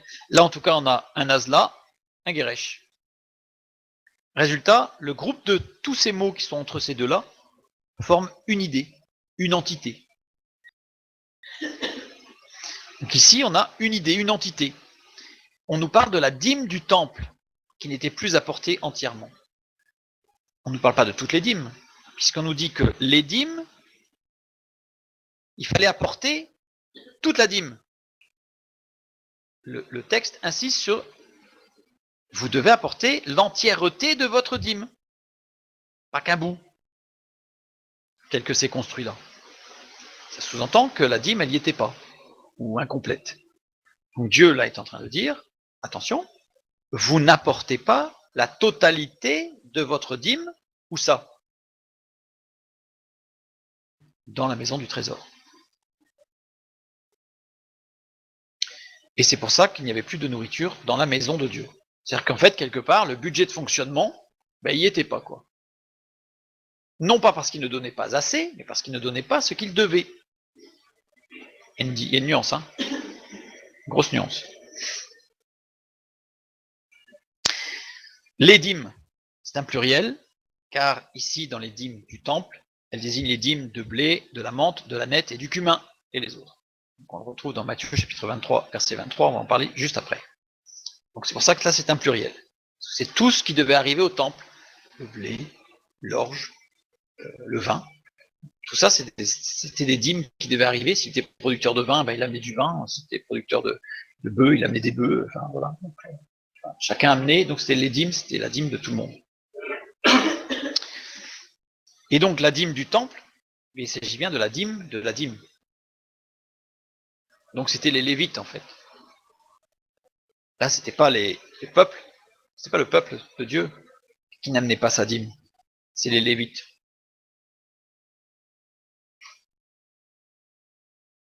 Et cette dîme de la dîme, elle devait être amenée dans la maison du trésor. C'est quoi la maison du trésor? Eh bien, on va regarder ce que c'est que la maison du trésor. Néhémie chapitre 10. Ce que je trouve extraordinaire dans la parole, c'est qu'elle est une unité complète, évidemment, qui a été produite par le Saint-Esprit. Et ce qui fait que ton voyage à travers toute la Bible, donc sur des siècles, voire des milliers d'années, hein, entre moins 1600 jusqu'à moins 400, plus de 1000 ans, plus le Nouveau Testament maintenant, vraiment des milliers d'années, eh bien, on voit cette cohérence et tout se tient. Et en fait, on ne la comprend que par la lecture totale, en fait, de la parole. Bref, dans Néhémie, nous résolûmes d'apporter chaque année à la maison de l'Éternel les prémices de notre sol et les prémices de tous les fruits de tous les arbres, d'amener à la maison de notre Dieu aux sacrificateurs qui font le service dans la maison de notre Dieu, les premiers-nés de nos fils et de notre bétail, comme il est écrit dans la loi. Alors, quand on dit les premiers-nés de nos fils, ça veut dire qu'ils venaient pour le service dans le temple. C'est-à-dire qu'en fait, ils venaient donner un coup de main. En fait, voilà. À un moment donné, ils venaient pour aider dans le temple. Voilà. Comme il est écrit dans la loi, les premiers-nés de nos bœufs et de nos brebis, d'apporter aux sacrificateurs dans les chambres de la maison de notre Dieu les prémices de notre pâte et de nos offrandes, des fruits de tous les arbres, du mou et de l'huile, et de livrer la dîme de notre sol aux Lévites,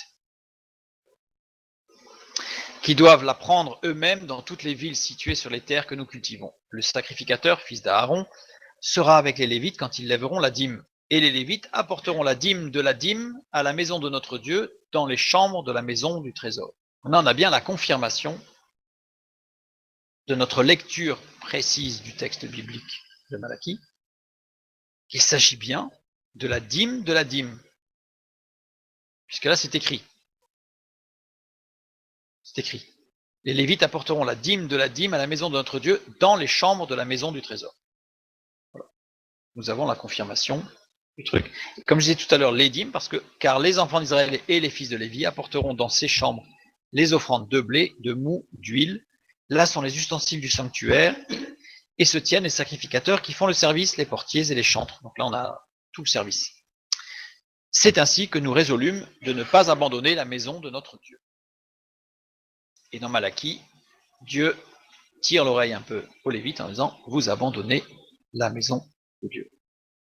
Parce que vous ne payez pas la totalité de votre dîme. Vous la payez, donc vous faites, c'est-à-dire que votre conscience, quelque part, mais voilà, mais vous ne faites pas ce qu'il faut. » Quand on parle des prémices, c'est-à-dire que ça parle de la dîme, en fait, les prémices font partie de la dîme. Ce sont les premiers fruits pour la dîme, c'est-à-dire ce qu'il y a de meilleur. On ne donne pas à Dieu la fin de la récolte des pommes quand elle commence à être un peu limite et que faire du cidre c'est le top parce que ça a commencé. Donc on leur donne ce qu'il y a de meilleur.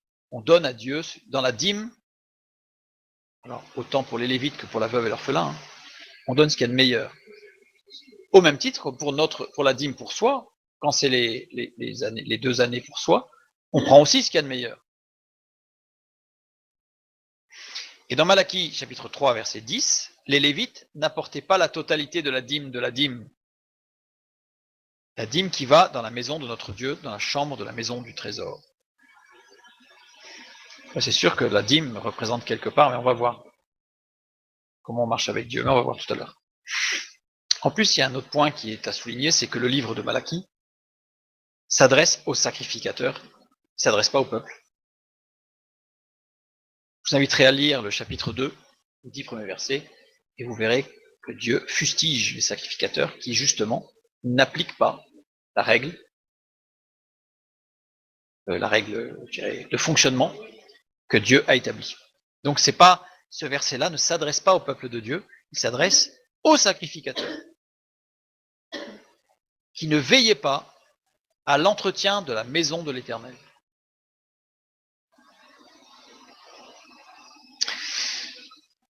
Maintenant, Matthieu 23, Jésus qui dit « Malheur à vous, scribes et pharisiens hypocrites, parce que vous payez la dîme de la menthe, de la nette et du cumin, et que vous laissez ce qui est plus important dans la loi, la justice, la miséricorde et la fidélité. C'est là ce qu'il fallait pratiquer sans négliger les autres choses. Et que vous laissez ce qui est plus important. Baroutera. Baroutera, c'est un apax, en grec, et la fin de barous, donc montre qu'il s'agit d'un comparatif de supériorité et non pas d'un superlatif, parce que j'ai vu certains commentaires qui disent oui, et vous laissez ce qu'il y a de plus important. Non. C'est-à-dire sous-entendu, c'était le plus, vous laissez ce qui est le plus important, même le superlatif, c'est sous-entendu, la dîme et tout ça, ça n'a aucune importance. Le texte ne dit pas ça, ici. Il faut être précis, le texte dit que c'est très important, c'est plus important que l'autre, mais l'autre reste aussi important. C'est juste qu'il est plus important. C'est là ce qu'il fallait pratiquer, conjugué à l'imparfait. En grec, l'imparfait, c'est une notion de continuité du passé jusque dans le présent. C'est-à-dire que c'est ce qu'il fallait pratiquer, mais c'est ce qu'il faut encore pratiquer. Jésus, là, il est en train de leur dire « Malheur à vous, scribes et pharisiens hypocrites, parce que vous payez la dîme de la menthe, de la nette et du cumin, et que vous laissiez ce qui est important dans la loi, la justice, la miséricorde et la fidélité. » Évidemment, la justice, la miséricorde et la fidélité, c'est ce qu'il fallait pratiquer et ce qu'il faut continuer à pratiquer. C'est logique. C'est logique. Sauf, alors, juste petit détail, quand l'imparfait est utilisé pour le verbe être, il exprime uniquement un passé et non pas une continuité jusqu'au présent. Il faut être précis. Sans négliger les autres. Négliger aphiémie. Aphiémie qui veut dire oublier, répudier, ne tenir aucun compte d'eux. Ça veut dire que sans oublier les autres. Sans répudier, repousser en disant bah, c'est plus de notre temps maintenant. Conjugué au présent. Présent, ça veut dire que indique une réalité actuelle. Ça veut dire que c'est actuel. Jésus, il est en train de dire là que la dîme, tout ça, bah, c'est bien, vous avez payé tout ça. Vous avez oublié la justice et la miséricorde, mais il aurait fallu le faire et continuer à le faire. Et parce que la dîme, sous-entendu, bah, il faut continuer à le faire. Donc là, c'est écrit comme ça. Matthieu chapitre 5, verset 17. Ne croyez pas que je sois venu pour abolir la loi ou les prophètes, je suis venu non pour abolir, mais pour accomplir. Accomplir, pléro, qui veut dire rendre complet ou amener à sa réalisation complète, parfaite. Ce qui nous renvoie tout de suite à Jean 19:30, quand Jésus dit sur la croix, tout est accompli. Il est venu accomplir, rendre parfait, et il a rendu parfait. Et dans Hébreux chapitre 7 au verset 12, nous lisons « Car le sacerdoce étant changé, puisqu'on n'est plus sous l'ancienne alliance, le sacerdoce a été changé, nécessairement aussi, il y a un changement de loi. »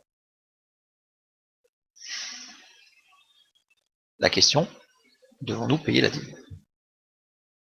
Puisque la dîme est quelque chose de la loi de l'ancienne alliance, Jésus est venu dire qu'il est venu l'accomplir. Là, on a un texte en français en haut, mais on nous dit dans l'Épître aux Hébreux que le sacerdoce est changé, donc nécessairement il y a un changement de loi.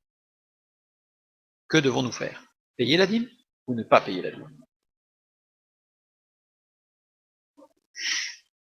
Là est la question. Matthieu chapitre 5, verset 17, on reprend. Ne croyez pas que je sois venu pour abolir la loi ou les prophètes, je suis venu non pour abolir, mais pour accomplir. La loi. Le mot loi, nomos, en grec. Nomos, qui désigne la loi, vient d'un verbe qui est nemo. Nemo qui veut dire diviser et partager. Littéralement, en grec ancien, nomos, ça signifie ce qui est attribué en partage. Et si c'est en partage, alors nécessairement, il faut des règles de partage. C'est pour ça que c'est devenu nomos, la loi. Ce qu'on appelle la loi, c'est-à-dire les règles. Parce qu'au départ, dans toute tout ce qui était juridique de la Grèce antique, tout ce qui était légal, toutes les lois, le nomos, c'était ce qui est attribué en partage. Et à partir du moment où on partage quelque chose, eh bien, il faut une règle de partage. Soit c'est l'équité, soit c'est l'égalité, mais il y a des règles de partage à établir. De fait, ce nomos, petit à petit, est venu du 6e siècle avant Jésus-Christ jusqu'à aux alentours des 150 avant Jésus-Christ, c'est-à-dire par les Romains, a été appliqué à la loi, parce que c'était devenu des règles de partage. On partageait les charges, les impôts, les activités, tout. Attention, on va voir. Les Grecs employaient un mot particulier pour désigner les règles qui devaient régir le comportement de l'homme. C'était pas le mot nomos qui était utilisé quand il y avait des règles qui demandaient une totale soumission. C'était le mot Thémis. Pourquoi? Parce que Thémis, c'était une déesse, qui je l'ai mis ici, qui assistait Dieu dans sa gouvernance, donc Zeus en l'occurrence, dans la mythologie grecque. Et cette loi, Thémis, avait valeur de loi divine, et elle était imposée, et elle ne demandait aucun écart. On devait s'y soumettre. Et elle était toujours induite par révélation, jamais par logique. C'était pas forcément logique, c'était une révélation. Boum, ça arrivait comme ça, il fallait obéir, c'était tout. C'était la Thémis, la loi divine. Vous remarquerez que la parole de Dieu ne fait jamais mention d'une telle loi. Donc ici, on est bien sur nomos. Dans la parole de Dieu, il existe 3 types de lois. Je ne vais pas détailler parce que ça prendrait trop de temps, mais on les conçoit aisément. Il y a les lois morales, tu ne tueras point. Mais cette loi morale, Dieu l'a explicitée dans les 10 paroles sur le mont Sinaï, mais elle existait bien avant, puisque déjà dans Genèse chapitre 7, si jamais tu tues, toi-même tu seras tué. Donc quelque part, il y a cette loi morale qui est gravée dans l'esprit de tous les autres humains, tous les hommes. On a des lois sociales, on a dans la parole de Dieu des lois sur les héritages, comment il fallait faire pour découper les héritages, pour tout ce qui était partage, donc c'est des lois sociales, de comportement des uns par rapport aux autres, lois sociales, qui ne faisaient pas appel à la morale sociale, et des lois cérémonielles, cultuelles, tout ce qui concerne les sacrifices, etc., etc. On a ces 3 types de lois dans la parole de Dieu. Et évidemment, ces trois lois sont interconnectées. C'est-à-dire qu'en fait, on ne peut pas imaginer qu'il y ait vraiment 3 livres différents. Moi, je choisis celui-là et toi, tu choisis celui-là. Tout est interconnecté. Il est évident que les lois morales interfèrent avec les lois sociales et que les lois sociales interfèrent avec les lois cérémonielles et que les lois cérémonielles interfèrent avec les lois morales. Donc, on est vraiment sur un triptyque interconnecté très fortement. Donc, quand Jésus dit « Je ne suis pas venu pour abolir la loi, mais pour l'accomplir », Jésus est venu rendre parfait ce qui est attribué en partage, littéralement. Jésus dit « Je suis venu rendre parfait ce qui est attribué en partage », avec une règle souveraine, que l'on voit tout au travers du Nouveau Testament. On va prendre quelques versets, mais vous pourrez tout relire dans la nuit, si vous voulez. Et vous verrez, cette règle souveraine, elle est extraordinaire. On commence par Luc chapitre 4. « L'Esprit du Seigneur est sur moi parce qu'il m'a oint pour annoncer une bonne nouvelle aux pauvres. Il m'a envoyé pour guérir ceux qui ont le cœur brisé, pour proclamer aux captifs la délivrance et aux aveugles le recouvrement de la vue, pour renvoyer libres les opprimés. » Jean 8, 36, Jésus dit « Si donc le Fils vous affranchit, vous serez réellement libres. » La règle souveraine que Jésus-Christ apporte, c'est la liberté. La liberté. Romains 6, « Car lorsque vous étiez esclaves du péché, vous étiez libres à l'égard de la justice. » Mot justice, dit kaiosune, qui veut dire, la justice, littéralement, c'est Ce mot, c'est la justice ou la vertu qui donne à chacun son dû. Libre à l'égard de ce que chacun devait avoir. En fait, c'était un peu n'importe quoi. Tout le monde devait avoir quelque chose, mais vous étiez libre par rapport à ça, c'est-à-dire que vous étiez électron libre, quoi. Et 1 Pierre 2, 15. Car c'est la volonté de Dieu qu'en pratiquant le bien, vous réduisiez au silence les hommes ignorants et insensés, étant libres, sans faire de la liberté un voile qui couvre la méchanceté, mais agissant comme des serviteurs de Dieu, honorez tout le monde, aimez les frères, craignez Dieu, honorez le roi. Là, on a tout. On a toutes les lois, morales, sociales, cérémonielles, légales, on a tout. Honorez tout le monde, loi sociale et morale. Aimez les frères, morale, cérémonielle. Craignez Dieu, cérémoniel et tout le reste. Honorez le roi, loi sociale. On a tout. Donc, la règle souveraine, c'est la liberté. Christ est venu nous rendre libres. Libres de dire oui à Dieu, libres de pouvoir marcher avec Dieu, libres de grandir avec Dieu, libres, libres, libres. Et dans le deuxième épître de Pierre, Pierre va vraiment, d'une façon magnifique, expliquer tout ça. Simon Pierre, serviteur et apôtre de Jésus-Christ, à ceux qui ont reçu en partage une foi du même prix que la nôtre. Jésus est venu rendre parfait ce qui était attribué à tous, la foi. Il est venu rendre parfait notre accès à la communion avec Dieu dans la foi.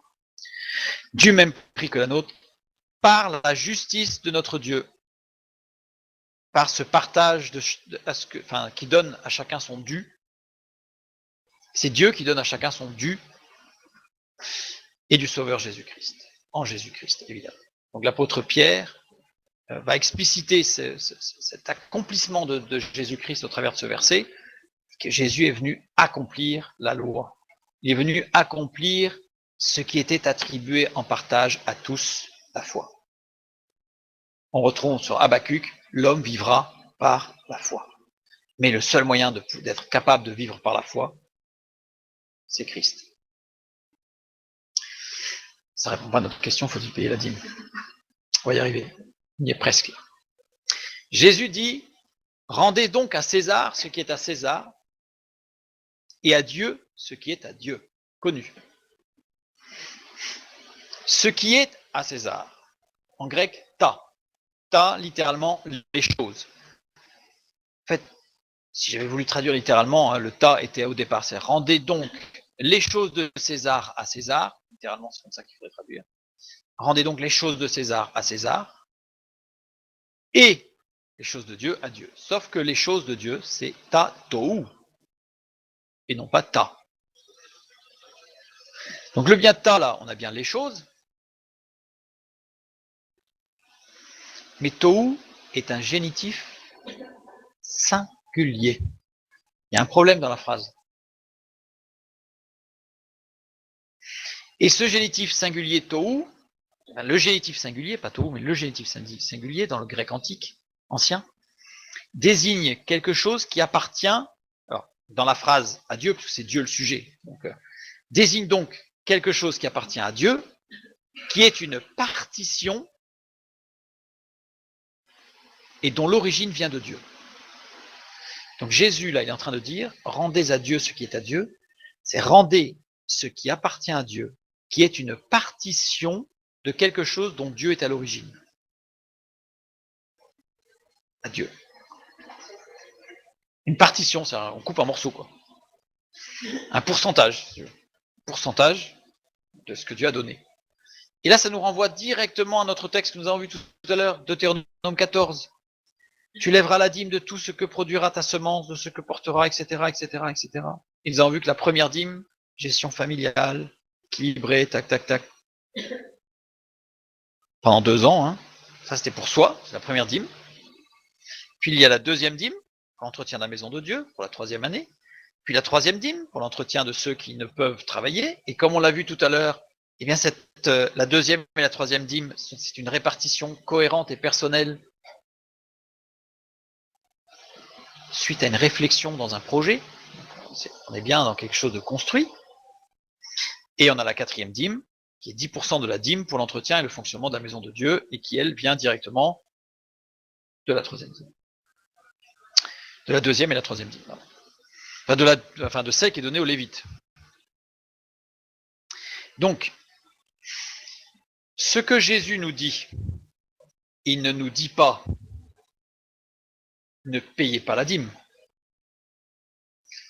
Ce que le texte biblique nous dit, il nous dit exactement que, suivant ce que nous avons vu tout à l'heure dans l'épître de Pierre et tous les versets que nous avons lus, je vous inviterai à les relire, eh bien, en toute sagesse, de gérer notre budget de façon économe, logique, intelligente, avec des projets, et les partitions que Dieu a établies sont des partitions, sont des règles, sont des lois, au sens de ce qui doit être partagé avec tous.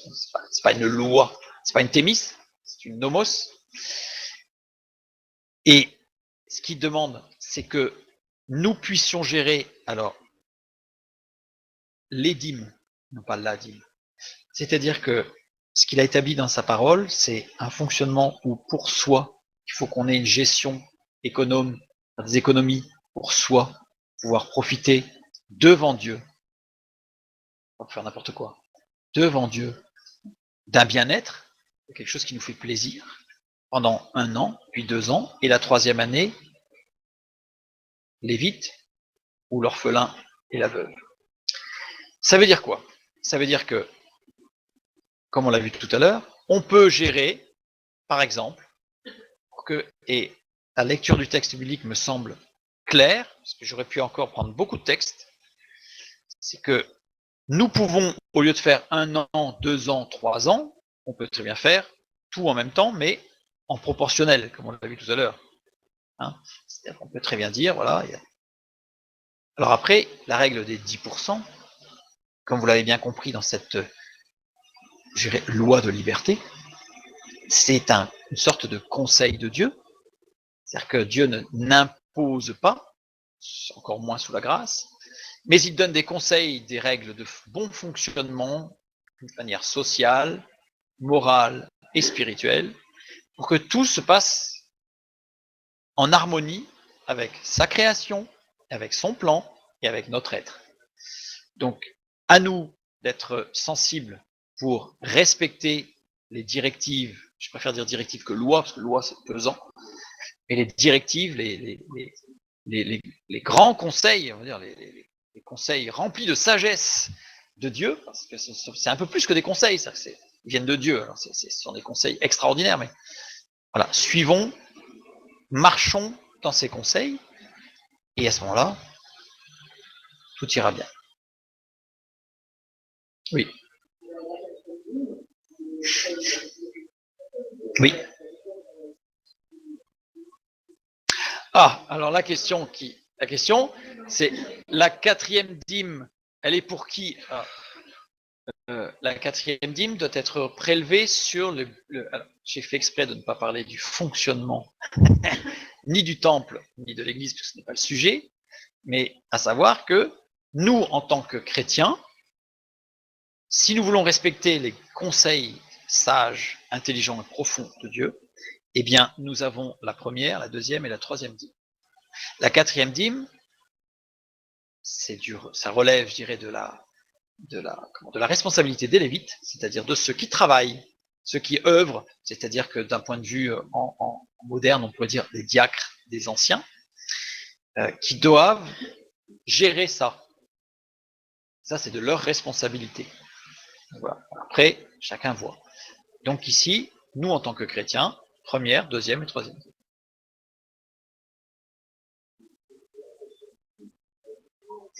Alors, celui qui ne paye pas la dîme se retrouve on le voit dans Malachie chapitre 3 verset 10, où les sacrificateurs n'ont pas rempli leur rôle, eh bien ça se passait pas bien. Et Dieu dit, il y aura des conséquences, ça ne veut pas dire que Dieu va punir, mais il y a des règles, vous savez, il y a des règles physiques qui existent, vous lâchez un objet, il tombe, vous lâchez un verre sur du carrelage, il va se casser, c'est une loi physique, c'est comme ça. Vous pouvez faire des expériences des milliers de fois. Oui, mais Dieu n'a jamais demandé à personne de regarder si l'autre le fait ou pas.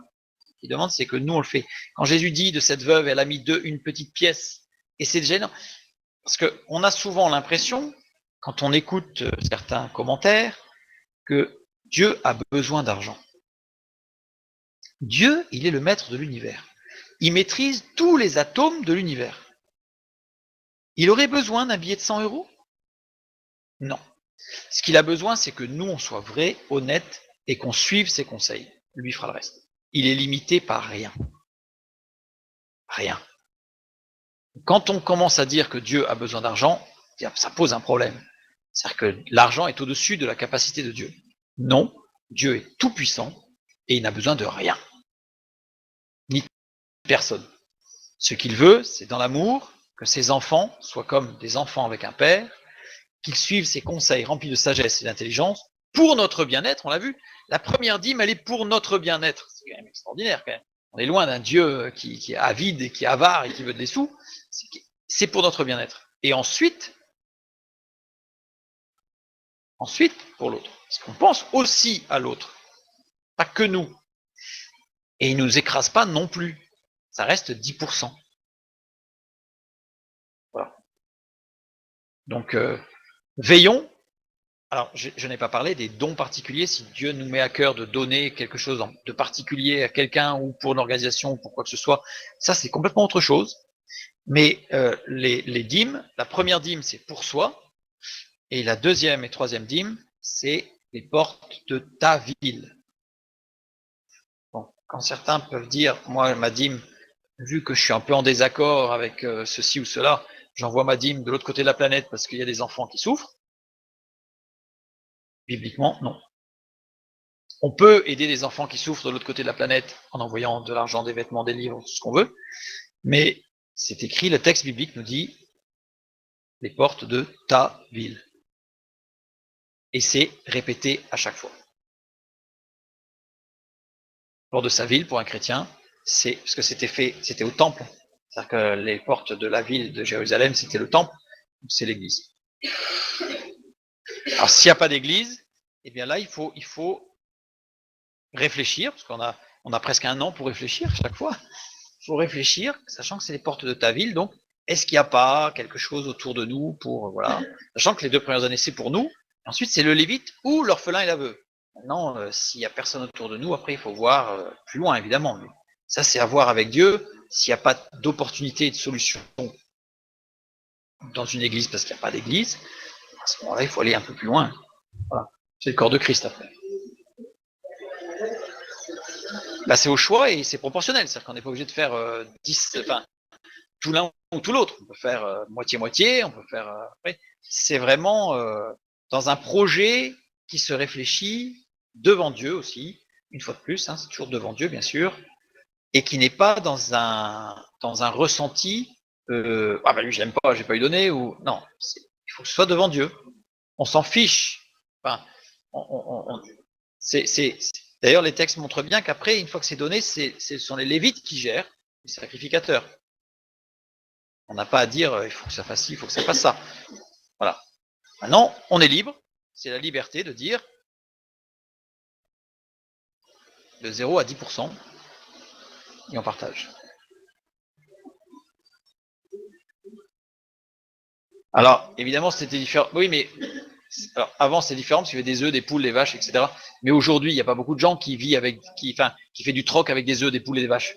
Par contre, ça arrive quand on est dans certains pays où, ben oui, la maison de Dieu, les gens viennent avec des œufs, des poules, et souvent le serviteur de Dieu, ben, il se nourrit de ça et puis il peut le vendre pour le fonctionnement de l'Église. Ça arrive, mais on a plein de témoignages comme ça. C'est clair que chez nous, en France, ouais, même un agriculteur qui a des vaches, je dirais, de toute façon, elles sont toutes numérotées, il faut qu'il les vende. Enfin, ouais, tout est fait aujourd'hui pour que ce soit plutôt des transferts d'argent. Mais la Bible en parle, puisqu'elle dit que ça pose pas de problème si c'est de l'argent. Donc c'est pas un problème. C'est pas un problème. Voilà.